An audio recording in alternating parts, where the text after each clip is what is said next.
Hello children, welcome to the English class. Today we will discuss about subject verb agreement. This is very important topic to improve grammar. What is subject verb agreement? Subject verb agreement means your subject and verb must match or agree in number. Subject कर्ता, verb क्रिया match होने ज़रूरी होते हैं. If you have a singular subject, then you must use singular verb. This means कि अगर आपका subject एक है तो वर्ब भी सिंगुलर ही होनी चाहिए. For example, the dog barks at every sound he hears. इस एग्जाम्पल में हमारा सब्जेक्ट है dog, means one dog, that is a singular subject. For this we have to use verb in singular form. Verb को singular form बनाने के लिए हम उसमें एस लेटर ऐड कर देते हैं. जैसे हमने बार्क को बार्क्स लिखा. If you have a plural subject, then you must use a plural verb. For example, the dogs bark at every sound they hear. इस एग्जाम्पल में हमने एक से ज़्यादा डॉग्स की बात की जो कि हो गया प्लूरल सब्जेक्ट. तो इसके साथ प्लूरल वर्ब भी होना चाहिए. प्लूरल वर्ब में हम एस लेटर ऐड नहीं करते. इन शॉर्ट, अगर सिंगुलर सब्जेक्ट है तो वर्ब में एस लेटर ऐड करेंगे और अगर प्लूरल सब्जेक्ट है तो एस लेटर ऐड नहीं करेंगे. Do not add S letter if the subject is I और यू. अगर सब्जेक्ट है आई और यू तो भी वर्ब में एस लेटर यूज़ नहीं होगा. For example, I walk, you walk. I means मैं, obviously it's a singular subject, लेकिन यू सिंगुलर सब्जेक्ट भी हो सकता है और प्लूरल भी. तो ये बात हमें ध्यान रखनी है कि आई और यू के साथ एस लेटर ऐड नहीं होगा. Study the following chart. First person singular subject में यूज़ होता है आई, इसमें हम अपनी बात करते हैं. और प्लूरल सब्जेक्ट में हम अपने साथ और लोगों की भी बात कर रहे हैं तो हम उसमें यूज़ करते हैं वी, WEV. आई के साथ वर्ब में एस लेटर यूज़ नहीं होता.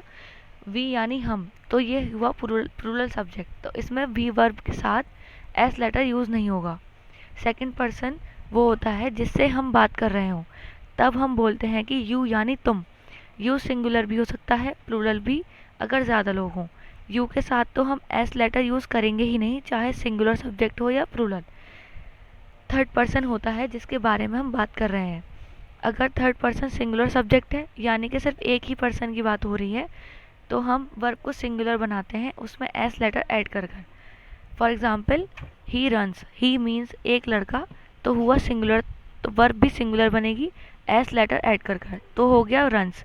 ऐसे ही शी रन्स, यानी एक लड़की है तो रन में एस ऐड कर दिया जाएगा सिंगुलर वर्ब बनाने के लिए. और फिर है द बॉय, सिर्फ एक लड़का है तो सिंगुलर वर्ब लगेगी तो हो जाएगा the boy runs. Third person plural subject की बात करें तो बोलेंगे वह लोग यानी दे. ज़्यादा लोग हैं, प्लूरल सब्जेक्ट हुआ तो वर्ब रहेगी रन, तो हो जाएगा दे रन. और एक इम्पॉर्टेंट बात, फर्स्ट पर्सन और सेकंड पर्सन में सब्जेक्ट सिंगुलर हो या प्लूरल, हमें कहीं भी वर्ब यानी क्रिया में एस लेटर ऐड नहीं किया है. तो हमें सिर्फ ये ध्यान रखना है कि जब भी थर्ड पर्सन की बात होगी तब हम चेक करेंगे सब्जेक्ट सिंगुलर है या प्लूरल. सिंगुलर यानी एक सब्जेक्ट होगा तो वर्ब में बिना सोचे एस लगा देंगे, और अगर प्लूरल सब्जेक्ट होगा तो एक से ज़्यादा लोग तो एस नहीं लगाएंगे. अब बढ़ते हैं और रूल्स की तरफ. टू और more subjects joined by and are considered plural and require a verb form without an s. For example, Jane, John and Bob walked to the store. Bob and his brothers walked to the store. ज़्यादा subject होते हुए भी हमने walk verb में S letter नहीं लगाया. दो या दो से ज़्यादा सब्जेक्ट में हमने एंड लगाया. एंड लगाने से सब्जेक्ट को कर दिया हमने ऐड, यानी प्लस कर दिया, तो सब्जेक्ट ज़्यादा हो गए. बोलेंगे प्लूरल सब्जेक्ट. आपको याद होगा प्लूरल सब्जेक्ट होने पर हम वर्ब भी प्लूरल लेते हैं. प्लूरल वर्ब होती है जिसमें एस लेटर यूज़ नहीं होता. If a subject is modified by the words each और every, that subject is singular and will take a verb form that ends in S. अगर सब्जेक्ट के साथ ईच और एवरी लिखा है तो उसे सिंगुलर माना जाता है, इसलिए वर्ब भी सिंगुलर ही लगेगी, मीन्स उसमें एस लेटर लगाया जाएगा. For example, each boy and every girl walks to the store. If plural subjects are joined by or, nor or but, the verb must only agree with the subject that is closest to it. अगर हमारा subject plural यानी एक से ज़्यादा है और उन subjects को हमने और, नॉर और बट से ज्वाइन किया है तो जो सब्जेक्ट वर्ब के करीब होगा उसके अकॉर्डिंग हम वर्ब की फॉर्म यूज़ करेंगे।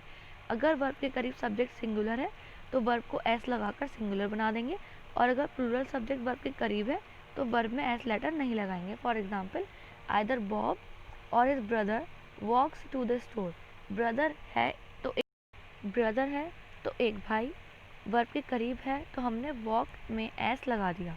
नाइदर बॉब और his brothers walk to the store, subject brothers है, वर्ब के करीब है तो हमने वॉक में एस नहीं लगाया। Not Bob but his brothers walk to the store, अब यहाँ ब्रदर्स था, ज़्यादा थे, तो हमने हमारा जो वर्ब है वॉक उसमें हमने एस नहीं लगाया। Not Bob but his brother walks to the store, अब यहाँ ब्रदर था, सिर्फ एक था, तो सिंगुलर वर्ब होनी चाहिए थी, इसलिए हमने वॉक्स लिया। Indefinite pronouns are usually singular and take a verb form that ends in s. Indefinite pronoun होते हैं जब हम किसी नाउन को पर्टिकुलरली मेंशन ना करें। For example, somebody, someone, anyone, everyone, etc.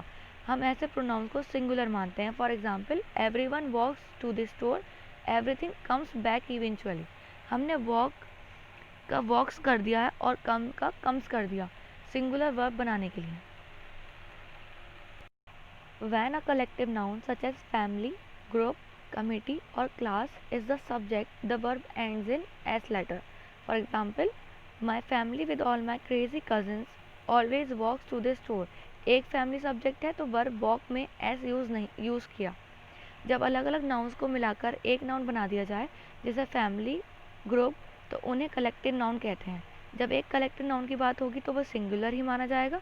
Collective noun plural भी हो सकता है, for example families, groups, committees etcetera, तब हम प्लूरल वर्ब यूज़ करेंगे।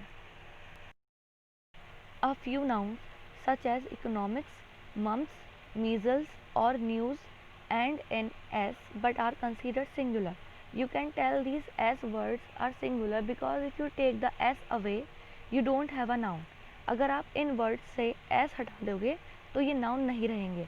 For example, economic and new are adjectives that describe a noun. Mump and measle just don't make any sense. For example, economics is her favourite subject. कुछ noun ऐसे होते हैं जो singular होते हुए भी s letter से कंप्लीट होते हैं। अगर s हटा देंगे तो वो नाउन ही नहीं रहेंगे। When the subject is a unit of measurement of time, distance, money, weight, etc., the unit is considered singular and the verb will end in s letter. For example, 10 pounds of chocolate is too much to eat at once. हमने 10 pounds की बात की लेकिन units को singular माना जाता है तो हमने is is helping verb use की जो कि सिंगुलर है। Then next is 13 feet of kite string tangles very easily. Tangles मतलब उलझना। ऐसे ही हमने feet जिसका सिंगुलर होता है foot, FOOT foot, पर हमने 13 feet बोला है तो प्लूरल हो गया, पर यूनिट को सिंगुलर माना जाता है तो हम वर्ब भी सिंगुलर लेंगे। हमने tangle में s लेटर लगाकर उसे सिंगुलर वर्ब बना दिया। In a question or in a sentence that begins with there or here, the verb will often come before the subject. For example, where is my sweater, there are my sweaters. जब किसी भी question या sentence में where, here, there words use होते हो तो verb ज़्यादातर subject से पहले आता है. Gerunds, ing words can be subjects. Verb must agree only with the subject. For example, running with ducks is my favorite sport. Running to the store and flying through the air are my favorite sports. कभी कभी ing से बने words भी subject हो सकते हैं. यहाँ बस हमें ध्यान रखना है कि सब्जेक्ट एक है या एक से ज़्यादा है. Thank you for watching. Do like and subscribe the channel and don't forget to comment your name and class. Bye bye.